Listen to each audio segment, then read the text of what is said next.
नमस्कार दोस्तों, स्वागत है आप सभी को हमारे YouTube चैनल में। आपको ईपीएस 95 पेंशन के बारे में जानकारी देने जा रहे हैं, जो अभी अभी 20 मिनट पहले की खबर निकलकर सामने आ रही। सरकार ने दिया बहुत बड़ा तोहफा, ईपीएस 95 पेंशन धारक होंगे मालामाल। बताया जा रहा है कि चमकी ईपीएस 95 पेंशन धारकों की किस्मत, अच्छे दिन आने हुए शुरू। तो जी हाँ दोस्तों, बताया जा रहा है कि आपको मिनिमम पेंशन राशि जो 1000 रुपये मिल रही है, तो सरकार उसको बढ़ाकर 9000 रुपये किए जाने की हो रही है चर्चा। तो उसमें बताया जा रहा है कि जल्दी इसको लागू कर दिया जाएगा और आपके बैंक लगभग इसी माह के अंत तक आपके अकाउंट में जमा भी हो सकती है। तो जी हाँ दोस्तों, बताया जा रहा है कि आपको बढ़ा हुआ ब्याज जैसे 8.25% की दर से आपको ब्याज भी मिलेगा और बढ़ी हुई पेंशन मिलेगी। तो कल सीबीटी की मीटिंग में एक बड़ा फैसला लिया गया है, जिसमें बताया जा रहा है कि कर्मचारियों के लिए हर महीना मिलेगा पेंशन। इसके बारे में विस्तार पूर्वक आपको जानकारी देंगे, तो बने रहिए हमारी वीडियो में। अंत तक आपको स्टेप बाय स्टेप आज की ताजा जानकारी मिलेगी। तो क्या है, जानते हैं कि पीएफ कर्मचारियों के लिए कर्मचारी पेंशन योजना चलाई जा रही है। इस कर्मचारी पेंशन योजना को हर महीने पेंशन प्रदान करना। भारत में कई सरकारी योजनाएं जिनकी जानकारी अधिकांश लोगों को नहीं होती है।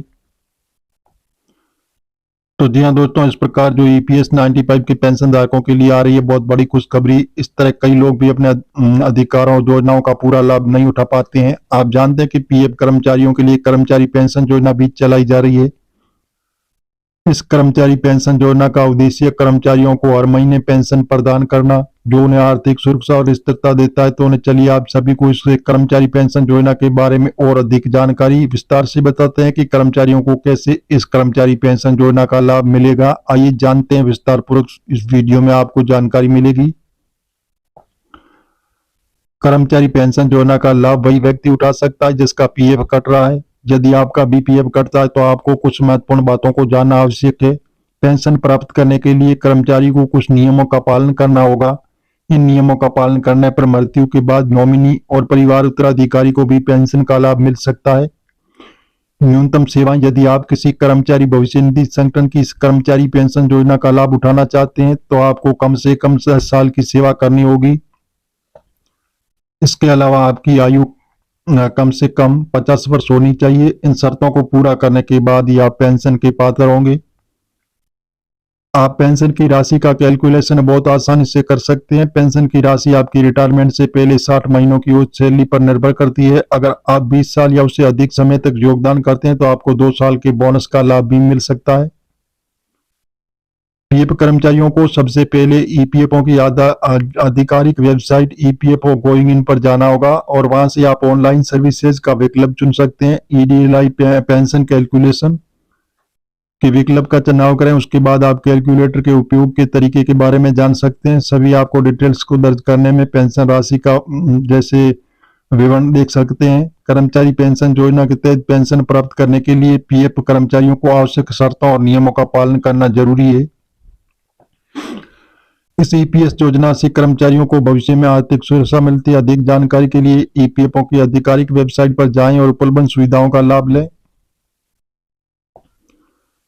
तो जी हाँ दोस्तों, इस प्रकार जो ईपीएस 95 पेंशन धारकों के लिए आ रही है बहुत बड़ी खुशखबरी।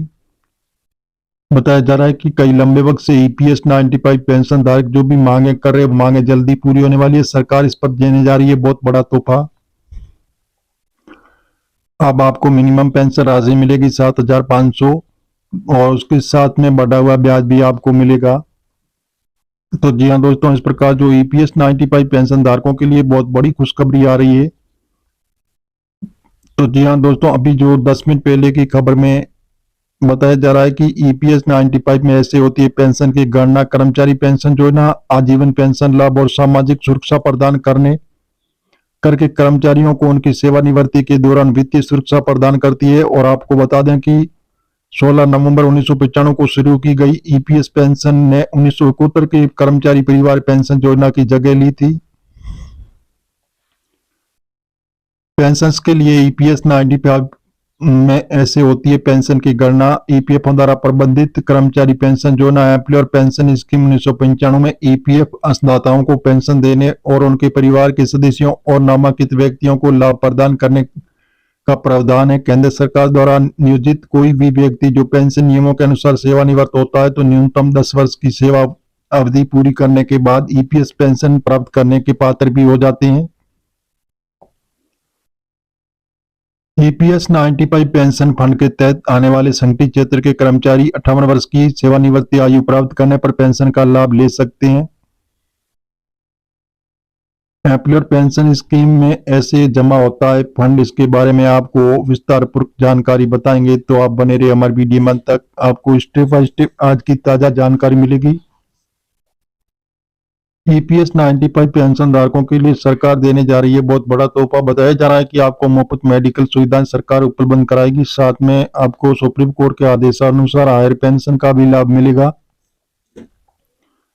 और विशेष जानकारी वीडियो में आपको मिलेगी, तो आप हमारे वीडियो में बने रहे शुरू से अंत तक। बताया जा रहा है कि जो ईपीएस 95 के 78 लाख पेंशन धारकों को सरकार एक बहुत बड़ा तोहफा देने जा रही है।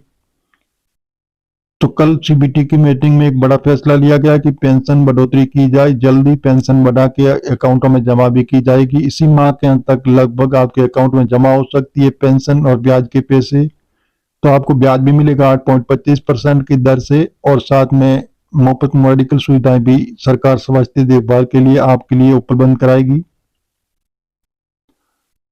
संगठित क्षेत्र में काम करने वाले हर कर्मचारी का ईपीएफओ में अकाउंट होता है, जिसमें हर महीने बेसिक सैलरी और महंगाई भत्ते का 12% जमा होता है, और इतना ही योगदान कंपनी की तरफ से भी हर महीने किया जाता है।